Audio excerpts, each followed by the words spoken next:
Hello everyone, welcome to sleepy classes. कैसे हैं आप लोग? होपफुली अच्छे होंगे। My name is Anshuman Aryan and today we are going to see lecture 20 in a CSAT practice series initiative for your attempt of civil services examination in 23 and 24। तो अगर आप civil services examination को अटेम्प्ट करने वाले हैं 23 में, तो आपको पता है प्रीलिम्स में अब बहुत ज़्यादा दिन नहीं बचा हुआ है और ऑलरेडी आपने GS का प्रिपरेशन स्टार्ट कर दिया होगा फॉर प्रीलिम्स। तो आपको पता है उसमें जो सेकंड पेपर है that is CSAT civil services aptitude test, जिसमें क्वेश्चंस आते हैं from quantitative aptitude, logical reasoning and English comprehension. तो इन तीनों चीज़ों को हमने यहाँ पर कवर करने का कोशिश किया है थ्रू अ प्रैक्टिस सेशन, जिसमें हम लोग क्या करते हैं, कुछ अच्छे क्वालिटी के क्वेश्चंस लेके आते हैं, उस क्वेश्चन को हम लोग यहीं पर सॉल्व करते हैं, ठीक है। और हम लोग देखते हैं इस तरह से कि हमने जो मेथड फॉलो किया क्या वो फिजिबल है या फिर एग्जाम में यूज़ करना चाहिए या नहीं, ठीक है। तो चलिए आज कुछ अच्छे अगेन मिक्स्ड क्वेश्चन हैं आपके पास, मिक्स बैग ऑफ क्वेश्चन हैं। कुछ प्रॉफिट एंड लॉस के क्वेश्चन हैं, कुछ परसेंटेज के हैं, कुछ स्पीड डिस्टेंस एंड टाइम के हैं और कुछ क्वेश्चन जो है वो that is of number system. तो आपको क्या करना है, अगर इस सेशन का मैक्सिमम बेनिफिट लेना है तो आपको एक पेन एंड पेपर लेके बैठना पड़ेगा। जो भी क्वेश्चन आपको स्क्रीन पे दिखता है, पहले आप वीडियो को पॉज करिए, क्वेश्चन को अटेम्प्ट करने की कोशिश करिए, क्योंकि ये सारे क्वेश्चंस आपसे CSAT में भी पूछे जा सकते हैं। इसी लेवल का क्वेश्चन जो है आपको CSAT में भी पूछा जाता है। तो अगर आप इस सेशन का मैक्सिमम बेनिफिट लेना चाहते हैं तो क्वेश्चन को भी सॉल्व करिए और फिर आप मैच करिए कि आपने जो प्रोसेस फॉलो किया क्या वो अच्छा था, ठीक है, या फिर उससे कुछ बेटर हो सकता है, and then see the answer, ठीक है। चलिए करते हैं स्टार्ट। पहला क्वेश्चन है आपका, the cost price of articles A and B are in ratio 4:5. While selling these articles, the shopkeeper gains 10% on A and 20% on B. The difference in the two selling prices is rupees 960. The total selling price in rupees of both the article is, ठीक है। Question जो है वो ज़्यादा मतलब tricky नहीं है, लेकिन थोड़ा सा लेंदी हो सकता है अगर आप इसके इस तरह के क्वेश्चन को सॉल्व करने का प्रोसेस नहीं जानते हैं तो, ठीक है। जो कि हमने अपने प्रॉफिट लॉस के लेक्चर्स में भी देखा है और हमने जो क्वेश्चंस भी सॉल्व किया है प्रॉफिट एंड लॉस के, तो इससे भी डिफिकल्ट क्वेश्चंस हमने ऑलरेडी सॉल्व कर रखा है। तो ये क्वेश्चन आपको ईजी लगना चाहिए अगर आप इस सीरीज को फॉलो कर रहे हैं तो, ठीक है। चलिए, तो आपने अब अटेम्प्ट कर लिया होगा, अब हम लोग देखते हैं इस क्वेश्चन को कैसे सॉल्व करना है। यहाँ पर क्या दिया हुआ है कि दो आर्टिकल है A और B, ठीक है, A और B है दो आर्टिकल। तो यहाँ पर हम लोग देते हैं A एंड B और इसके कॉस्ट प्राइस का जो रेशियो है, कॉस्ट प्राइस बेसिकली क्या होता है, जिसको लागत हम लोग बोलते हैं, मतलब जो भी शॉपकीपर इसको सेल कर रहा होगा उसको कितना लगा है उस आइटम को या तो बनाने में या तो प्रोक्योर करने में, ठीक है। तो उसका जो है कॉस्ट प्राइस कितना है आपका है 4:5 का रेशियो दिया हुआ है, मतलब दो आइटम है उनका जो कॉस्ट प्राइस है वो आपस में 4:5 के रेशियो में, एग्जैक्ट अमाउंट हमें नहीं पता है लेकिन रेशियो दिया हुआ है, ठीक है। तो आपको पता है जब भी कुछ दो चीज़ रेशियो में दिया रहता है तो हम लोग एग्जैक्ट अमाउंट कैसे निकालते हैं, हम लोग आपको पता है कॉमन मल्टीप्लाइंग फैक्टर मान लेते हैं x, ठीक है। जैसे यहाँ पर हम लोग अगर x मान लेते हैं तो उस केस में जो A का है वो क्या हो जाएगा, आपका कॉस्ट प्राइस हो जाएगा 4x और B का कितना हो जाएगा 5x। अब अभी भी हमें एग्जैक्ट अमाउंट नहीं पता है, लेकिन आगे जो इक्वेशंस हम लोग सॉल्व करेंगे तो उससे हमें x मिल जाएगा। जब भी आपको रेशियो में क्वेश्चन आए तो इस चीज़ को ध्यान रखिए कि अगर आपको एग्जैक्ट अमाउंट निकालना है, क्योंकि रेशियो में अगर क्वांटिटीज़ दिया हुआ है तो आप उसका एग्जैक्ट अमाउंट डिटरमाइन तब तक नहीं कर सकते जब तक आपको कॉमन मल्टीप्लाइंग फैक्टर ना निकल जाए, ठीक है। ऑब्वियसली यहाँ पर कुछ इक्वेशन ऐसा बनेगा कि आपका x निकल के आ जाएगा और फिर x को यूज़ करके आपसे कोई क्वांटिटी पूछ रहा होगा। अब यहाँ पर क्या दिया हुआ है, the shopkeeper gains 10% on A and 20% on B, मतलब शॉपकीपर जब A को बेचता है तो उसको 10% फ़ायदा होता है। 10% फ़ायदा होने का मतलब क्या हुआ कि जो, और हमेशा आपको पता है जो प्रॉफिट और लॉस जो होता है वो किसके रिस्पेक्ट में हम लोग देखते हैं, कॉस्ट प्राइस। तो A का कॉस्ट प्राइस 4x था, इस पे उसने 10% गेन किया है। तो हम लोग इसको रेशियो से भी बना सकते हैं, मतलब फ्रैक्शन जिसको बोलते हैं कि अगर 10% कितना होता है उसके करस्पॉन्डिंग फ्रैक्शन कितना होता है 1/10। अगर इंक्रीज करेंगे तो 11/10 हो जाएगा। लेकिन हम लोग क्या करते हैं, इसको रैदर देन आपका फ्रैक्शन या उसमें जाएं, इसमें हम लोग अगर इसको सिंपली, क्योंकि बहुत ज़्यादा क्वांटिटी नहीं दिया हुआ है, तो 10% 4x का कितना होता है 0.4x होगा, ठीक है। तो आप 4x में 0.4x और जोड़ दीजिए, वही उसका सेलिंग प्राइस होगा। तो हम लोग यहाँ पर लिखते हैं सेलिंग प्राइस विल बी, जो कॉस्ट प्राइस है 4x और प्रॉफिट कितना है आपका 10%। 10% किसका, कॉस्ट प्राइस का। तो कॉस्ट प्राइस का 10, अगर आप 10% ऑफ 4x लीजिएगा मतलब कितना हुआ 10 × 4x डिवाइडेड बाई 100, तो कितना आ गया 4x/10, और यानी आपका अगर 4x बाई अगर आप करेंगे तो कितना आ जाएगा 0.4x, ठीक है। तो यहाँ पर आप लिख देंगे इसको 0.4x। तो आपका फाइनल SP जो है SP ऑफ A क्या हो गया आपका 4.4x। मैं आपको ये जो है स्टेप बाय स्टेप बता रहा हूँ, मैं डायरेक्टली 4.4x भी लिख सकता था, लेकिन क्यों आपको पता होना चाहिए कि प्रॉफिट क्या होता है। प्रॉफिट एग्जैक्टली क्या होता है कि आपका हमने कॉस्ट प्राइस से कितना ज़्यादा में बेचा है। तो कॉस्ट प्राइस आपका 4x है, हमने क्या किया है 10% बढ़ाकर बेचा है, तो वो सेलिंग प्राइस बन गया। अब 10% किसका, कॉस्ट प्राइस का। तो कॉस्ट प्राइस का आपने देखा 4x का 10% कितना हुआ 0.4x, तो उसको हमने ऐड कर दिया, हमारा सेलिंग प्राइस बन गया। अब वैसे ही बताइए सेलिंग प्राइस बी का क्या होगा।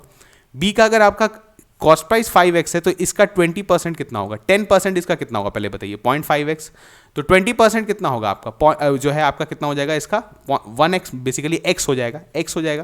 तो यानी आपका कितना है, आपका जो है cost price is 5x and profit is x, तो आपका सेलिंग प्राइस कितना हो गया 6x। ठीक है, अब देखिए हमें दोनों का सेलिंग प्राइस मिल गया। Selling price of A is 4.4x and selling price of B is 6x। अब इस दोनों के बीच का डिफरेंस 960 दे दिया है, तो बस ये हो गया, मुझे x निकल जाएगा यहाँ से। इनके बीच का डिफरेंस क्या होगा, ऑब्वियसली ये बड़ा है, तो यानी 6x minus 4.4x is given as 960। तो ये कितना आ जाएगा 1.6x इज इक्वल टू 960। तो x बराबर कितना आ जाएगा 960 डिवाइडेड बाई 1.6, ये हो गया 10, ये हो गया 60। तो बेसिकली आपका x का वैल्यू कितना आ गया, दैट इज 600। तो x का वैल्यू 600 निकल गया। अब आपसे पूछ रहा है what is the total selling price. Total selling price क्या है, ये 4.4x है, ये 6x है, तो यानी कितना, अगर 4.4x प्लस 6x करेंगे तो कितना आ जाएगा आपका 10.4x। ठीक है, तो कर दीजिए बस 10.4 इंटू 600 मल्टीप्लाई करना है, तो हो गया 100, यानी 1040 इंटू 6 करते हैं तो 6 4 24, 26240। तो सही ऑप्शन कौन सा हो गया आपका, ऑप्शन ए। यानी दोनों सेलिंग प्राइस को अगर हम जोड़ेंगे तो हमें कितना आएगा 6240। अब जिनका भी आंसर सही आया है वो आपने देखा कि हमने इसको कैसे सॉल्व किया है, तो आप अगर इस प्रोसेस को फॉलो कर रहे हैं इस तरह से, अगर आप एग्जाम में भी बनाते हैं तो आप इसको बना सकते हैं। ठीक है, लेकिन जिनका नहीं बना है उनको थोड़ा सा रिवीजन करने का ज़रूरत है। आप वापस से हमारे पुराने लेक्चर्स में जा सकते हैं। इवन सीसैट प्रैक्टिस सीरीज जो 2022 का चला था उसमें भी हमने प्रॉफिट लॉस परसेंटेज का कुछ बेसिक कंसेप्ट देखा था, उसको आप ज़रूर देखें, उसके बाद आपसे ये क्वेश्चन बन जाएगा। चलिए बढ़ते हैं नेक्स्ट क्वेश्चन में। A car takes 50 minutes to cover a certain distance at a speed of 54 km per hour. If the speed is increased by 25%, then how long will it take to cover 3/4 of the same distance?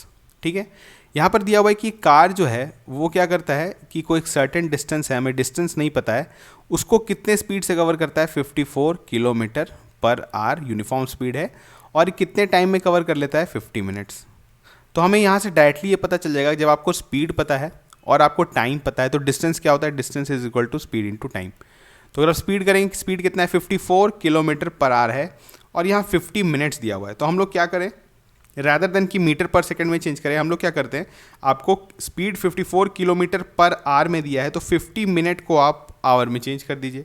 अब 50 minute our में कैसे change करेंगे, आपको पता है 1 घंटे में 60 minute होता है, तो 50 मिनट कितने के बराबर होगा, सिंपली 50/60 करेंगे तो कितना हो जाएगा आपका 5/6 आर। इसको लिख देते हैं 5/6 आर हो गया।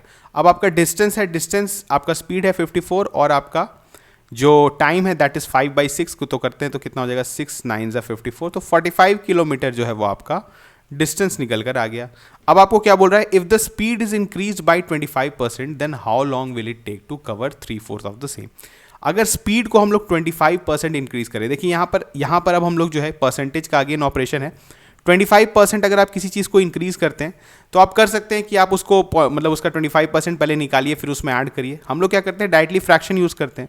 अगर आप 25% के करस्पॉन्डिंग फ्रैक्शन क्या होता है 1/4। अगर आप किसी चीज़ को इंक्रीज कर रहे हैं 24 से मतलब 25% से, तो बेसिकली क्या कर रहे हैं आप 1 + 1/4 कर रहे हैं, तो यानी कितना हो गया आपका 5/4। तो आपका न्यू जो अगर आप स्पीड को 54 किलोमीटर पर आवर को अगर आप 25% से इंक्रीज करते हैं तो न्यू स्पीड क्या हो गया, जिसको S- लिख देते हैं, वो हो गया 54 × 5/4, ये न्यू स्पीड हो गया।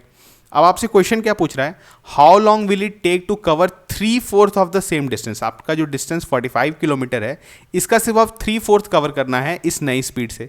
तो न्यू डिस्टेंस क्या हो गया 3/4, क्या बोल रहा है 3/4 × 45 कर दीजिए, सबको फ्रैक्शन में रहने दीजिए क्योंकि हमने फ्रैक्शन में ही लेके चला है, तो बस ईजिली कट आउट हो जाएगा, आप देखेंगे सारा। उसके बाद क्या है, आपका स्पीड है 54, तो 54 लिखिए और ये हो गया आपका 5, मतलब क्योंकि नया स्पीड है तो अगर आप देखेंगे, देखिए 4 कट गया तो आपका क्या बचा 3 × 45 डिवाइडेड बाई 54 × 5।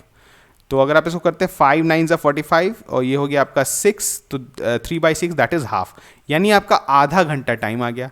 तो आपके आधा घंटा का टाइम है, मतलब क्या होता है, ऑब्वियसली अगर आपका आधा घंटा मतलब 1 घंटे में 60 मिनट्स होता है तो हाफ एन आवर में कितना होता है 30 मिनट्स। तो आपका सही ऑप्शन कौन सा हो गया, ऑप्शन सी। क्वेश्चन बहुत ही सिंपल है और इसी लेवल का क्वेश्चन आपके देखते होंगे स्पीड डिस्टेंस एंड टाइम का सी सैट में भी पूछा जाता है। लेकिन यहाँ पर ध्यान क्या रखना है, यूनिट आपको कन्वर्जन्स को ध्यान में रखना है। दूसरा कि आपको सबसे सिंपलिस्टिक वे में काम करना है। अगर आप अभी 25% निकालने चल जाते 54 किलोमीटर का और फिर आप उसको उसमें ऐड करते सर्टेन डेसिमल आता, डेसिमल्स में हमको नहीं जाना है, जहाँ पर हमें डेसिमल का कोई यूज़ ही नहीं है, हमें पता है कि वो कभी ना कभी आगे जाके कट हो जाएगा, ऊपर कैंसिल आउट हो जाएगा, तो हमें क्यों जाना है डेसिमल में। डायरेक्टली हम क्या करें, फ्रैक्शन यूज़ करेंगे। हमने ये बहुत बार किया है परसेंटेज के ऑपरेशन में। अगर आप किसी भी चीज़ को 20, जैसे फॉर एग्जांपल बताइए किसी चीज़ को आप 20% से इंक्रीज कर रहे हैं, तो इसका मतलब क्या हो रहा है कि आप उसमें 6/5 मल्टीप्लाई कर रहे हैं। ठीक है, मैं डायरेक्टली लिख दूंगा, मैं ऐसा नहीं कि पहले मैं उसका 20% निकालूंगा फिर उसमें 20% जोड़ूंगा, वैसा नहीं। 20% के करस्पॉन्डिंग फ्रैक्शन क्या होता है 1/5। अगर आप किसी को इंक्रीज करें तो 1 + 1/5, तो वो कितना बन जाता है 6/5। ठीक है, चलिए बढ़ते हैं next question. How many metallic spheres each of diameter 6 centimetre can be melted to mold into a solid cylinder of diameter 8 cm and height 18 cm। देखिए ये क्वेश्चन किसका है, this is a question of mensuration, 3D mensuration हम लोग इसको बोलते हैं, क्योंकि इसमें वॉल्यूम इन्वॉल्व होता है, 3D फिगर्स इन्वॉल्व होते हैं। एक मेटालिक स्फीयर जो है it is a 3D figure, और जो आपका सिलेंडर है it is also a 3D figure. अब होता क्या है कि देखिए जब भी इस तरह का क्वेश्चन पूछा जाता है कि जहाँ पर एक शेप का कोई आइटम दिया हुआ है और उसको हम लोग दूसरे शेप में चेंज कर रहे हैं, तो आपको भी लगता होगा कि इसमें हम लोग कैसे इक्वेट करेंगे चीज़ों को। ठीक है, तो अगर आप सोचेंगे थोड़ा देर के लिए, अगर आपने मैथ्स पढ़ा है तो आप इस क्वेश्चन को बना लेंगे। अगर आपको थोड़ा सा याद है कि ये सब कंसेप्ट हमने बचपन में क्लास 10th के 9th में मेंसुरेशन में पढ़ा रहता है। ठीक है, अगर आपको वो सब चीज़ याद नहीं है तो आपको पता है कि जब भी एक पर्टिकुलर अगर शेप को आप दूसरे शेप में कास्ट कर रहे होते हैं तो उस केस में क्या होता है कि आपका मटेरियल सेम होता है, मतलब आप मटेरियल जो है आप सेम यूज़ कर रहे हैं। ठीक है, जैसे आप देखते हैं ना एक गोल्ड का बार है, उसको हम लोग नेकलेस में चेंज करते हैं, तो उस केस में क्या होता है अगर हम उसमें कोई इंप्योरिटी मिक्स नहीं कर रहे हैं तो जो उसमें आप बोल सकते हैं मास है वो तो सेम रहेगा। ठीक है, जो भी चीज़ हमने उसमें यूज़ किया है, जो मटेरियल यूज़ किया है वो सेम है। तो जब मटेरियल की बात आती है, जब सेम मटेरियल से हम लोग किसी सर्टेन शेप को दूसरे शेप में रिकास्ट कर देते हैं, तो उस केस में हम लोग इक्वेट क्या करते हैं, वॉल्यूम, क्योंकि वॉल्यूम सेम रहेगा। ठीक है, वॉल्यूम आपका सेम रहेगा। तो अब आपको जब वॉल्यूम इक्वेट करना है तो वॉल्यूम आपको पता है, वॉल्यूम हम लोग इसलिए इक्वेट करते हैं क्योंकि मास सेम होता है, मास सेम होता है, और मास आपको पता है बेसिकली क्या होगा, डेंसिटी इंटू वॉल्यूम होगा। डेंसिटी तो ऑब्वियसली दोनों का सेम है, तो बस आपका जो अगर आप इक्वेट करेंगे तो वो क्या चीज़ को करते हैं, वॉल्यूम को, दोनों का वॉल्यूम अगर आप इक्वेट कर देंगे तो जो भी आपसे क्वेश्चन पूछा जा रहा है वो आपसे बन जाएगा। अब यहाँ पर देखिए क्या है कि यहाँ पर कुछ मेटालिक स्फीयर्स हैं, ऐसा कुछ मेटालिक स्फीयर्स होगा, इसका डायमीटर 6 सेंटीमीटर है। ठीक है, डायमीटर आपको पता है 6 सेंटीमीटर है। अब हमें पता नहीं है कि कितना मेटालिक स्फीयर है। अब इनको क्या करें कि हम लोग हो सकता है हीट करके किसी दूसरे शेप में कन्वर्ट करें, और कन्वर्ट किस में कर रहे हैं हम लोग, एक सिलेंडर में। एक सिलेंडर कैसा दिखता है आपको, ऐसा दिखता है। ठीक है, इसका बेस जो होता है ये सर्कुलर होता है और ये हाइट है, और इसको हम लोग बोल सकते हैं, और इसका डायमीटर कितना दिया हुआ है आपका 8 सेंटीमीटर, और इसका हाइट कितना दिया हुआ है, हाइट आपका दिया हुआ है 18 सेंटीमीटर। ठीक है, तो अब ये जितने स्फीयर्स हैं इनको मेल्ट करके हम लोग एक सिलेंडर बना रहे हैं। अब ये मेल्ट कर रहे हैं तो ऑब्वियसली जितने भी स्फीयर्स होंगे, ठीक है, उनका वॉल्यूम हम अगर जोड़ के इस सिलेंडर के वॉल्यूम से इक्वेट कर दें तो हमें रिलेशन मिल जाएगा। ठीक है, तो आपसे पूछ रहा है कि कितने ऐसे मेटालिक स्फीयर लगेंगे जिसको हम लोग मेल्ट करके एक सिलेंडर बना सकते हैं जिसका डायमीटर 8 सेंटीमीटर हो और हाइट 18 सेंटीमीटर हो। तो बहुत सिंपल क्वेश्चन है, चलिए हम लोग मान लेते हैं कि n मेटालिक स्फीयर्स हमें लगेगा। अब हर स्फीयर जो है वो सेम डायमीटर का है, तो एक स्फीयर का पहले बताइए वॉल्यूम कितना होगा। ये चीज़ आपको पता होना चाहिए फॉर्मूला, कि volume of a solid sphere क्या होता है, 4/3 पाई आर क्यूब। ठीक है, लेकिन यहाँ पर ध्यान दीजिए कि आपको हर जगह डायमीटर दिया हुआ है। तो अगर 6 सेंटीमीटर डायमीटर है तो आपका रेडियस कितना हो जाएगा 3 सेंटीमीटर। तो यानी हम लोग लिखते हैं पहले एक स्फीयर का वॉल्यूम लिखते हैं 4/3 पाई इंटू 3 क्यूब लिख देते हैं, क्योंकि रेडियस हो गया आपका 3, और इसको कर देते हैं n टाइम्स, मतलब जितने स्फीयर्स हमें लगेंगे कि क्या चीज़ बनाने में, एक सिलेंडर बनाने में, जो कि जिसका आपका रेडियस जो है दैट इज मतलब रेडियस है दैट इज 4 सेंटीमीटर, यहाँ पर डायमीटर दिया हुआ 8 सेंटीमीटर, यानी रेडियस हो गया 4 सेंटीमीटर और हाइट है 18 सेंटीमीटर। तो आपको पता है वॉल्यूम ऑफ अ सिलेंडर क्या होता है, पाई आर स्क्वायर एच। तो पाई आर स्क्वायर एच करेंगे तो कितना हो जाएगा, आपका पाई लिखते हैं, आर कितना हो गया यहाँ पर हो गया 4 का square, and H is height is 18। ठीक है, तो बस आप क्या करिए, देखिए पाई कैंसिल आउट हो गया, सॉरी ये n है, ये पाई कैंसिल आउट हो गया, तो ये हो गया n बराबर क्या लिख सकते हैं हम लोग, सिंपली उधर कर देंगे तो ये हो जाएगा 16 इंटू 18 इंटू 3 हो जाएगा डिवाइडेड बाई 4 इंटू 3 का क्यूब, ठीक है, 3 का क्यूब। तो एक 3 तो कट गया, तो बचा यहाँ कितना, यहाँ बेसिकली हम लोग इसको लिखते हैं 9, यहाँ पे बचा 9, 9 2 ज़ा 18, 2 2 ज़ा 4 एंड 2 8 ज़ा 16, तो बच गया n कितना बराबर आ गया आपका 8। यानी ऐसे 8 मेटालिक स्फीयर्स लगेंगे ऑफ डायमीटर 6 सेंटीमीटर। अगर उसको हम लोग रिकास्ट करना चाहते हैं, मेल्ट करके उससे एक सिलेंडर बनाना चाहते हैं जिसका डायमीटर 8 सेंटीमीटर हो और हाइट जो है वो जो है आपका 18 सेंटीमीटर हो, तो n इज इक्वल टू कितना आ गया 8, यानी सही ऑप्शन कौन सा है, ऑप्शन सी। ठीक है, चलिए बढ़ते हैं next question. This is a question of number system, हमने जो है सॉल्व किया है। This is relatively easier question, लेकिन ईजियर तभी होगा जब आपको रूल ऑफ डिविजिबिलिटी पता है हर नंबर का। हर नंबर का तो नहीं, जैसे आपको पता है हमने किसका सीखा था, हमने सीखा था 3 का, 4 का, 5 का, 6 का, 7 का, 8 का, ठीक है। और हमने आगे फिर देखा था 11 का, कि कोई नंबर अगर 11 से डिविजिबल है तो वो सर्टेन क्वालिटीज फॉलो करता है, सर्टेन ट्रेड्स शो करता है, ठीक है।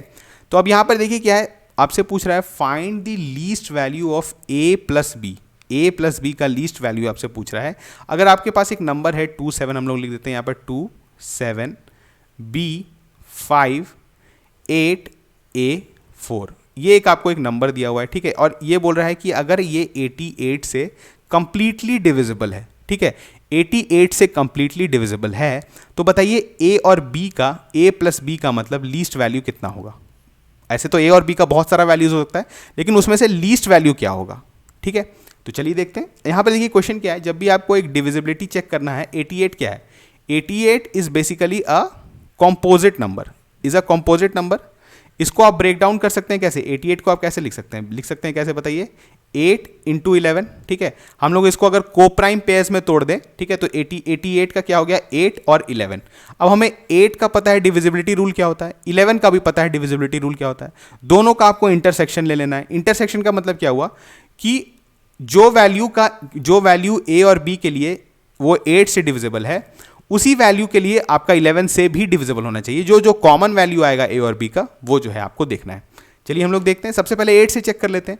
तो 8 से आपको पता है अगर कोई भी नंबर अगर 8 से डिविजिबल होता है तो उसका लास्ट 3 डिजिट जो है वो 8 से डिविजिबल होना चाहिए। अब यहाँ पर लास्ट 3 आपका कौन सा है, 8 a 4 है।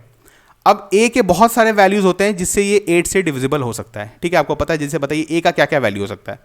a का वैल्यू देखिए सबसे मिनिमम वैल्यू 2 होगा, अभी आप देखेंगे तो सबसे मिनिमम वैल्यू 2 होगा। उसके बाद बताइए कि नेक्स्ट वैल्यू क्या होगा जिसके लिए जो है ये 8 से डिविजिबल हो जाएगा। नेक्स्ट वैल्यू क्या होगा आपका, अगर देखेंगे मतलब 8 24 तो 8 से डिविजिबल है ही। उसके बाद आपका कौन सा होगा, 8 8 64 होता है, यानी हम लोग अगर करेंगे 864 भी आपका डिविजिबल है 8 से, तो यानी a का वैल्यू क्या हो सकता है, 6 भी हो सकता है, ठीक है।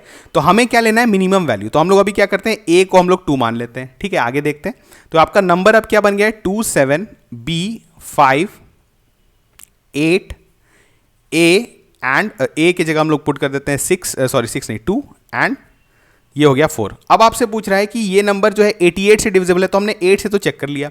अब आपका बात आता है कि 11 से डिविजिबिलिटी का क्या होता है।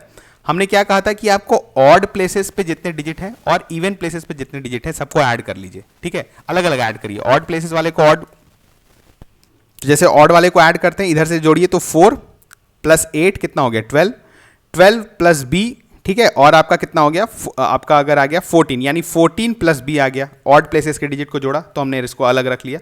अब इवन प्लेसेस को करते हैं, तो यहाँ पर क्या हो गया आपका 2 और 2 + 5 7 7 7 14, यानी आ गया 14। अभी क्या होता है, जो आपके ऑड प्लेसेस पे जितने डिजिट का जो सम आया है और इवन प्लेसेस पे जो आया है उसका जो सब्सट्रैक्शन होता है, उसका जो डिफरेंस है वो 11 से डिविजिबल होना चाहिए। तो अगर आप देखें 14 + b -14 करें तो आपका बच क्या जा रहा है, b, ठीक है, आपका बच जा रहा है b।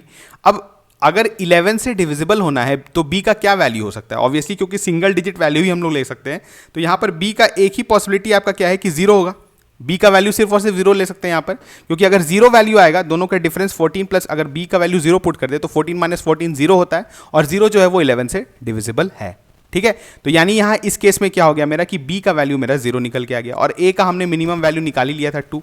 तो a + b का आपका लीस्ट वैल्यू कितना आ जाएगा, जल्दी से बताइए। a + b का वैल्यू लीस्ट वैल्यू आ जाएगा आपका 2, यानी आपका सही ऑप्शन है ऑप्शन बी, ठीक है। ये मैंने इसको करके दिखाया है आपको, लेकिन पता है कि डायरेक्टली आप जो है ऐसे बस आपको क्वेश्चन दिया हुआ एग्जाम में, तो आप यहीं पर से काउंट कर लें कि अच्छा 8 a 4 है, 8 से डिविजिबल होगा, तो लीस्ट वैल्यू क्या हो जाएगा, ए का वैल्यू कितना हो जाएगा 2, ठीक है। आगे 6 भी हो सकता है लेकिन हमें नहीं लेना है क्योंकि हमें लीस्ट वैल्यू चाहिए, ठीक है।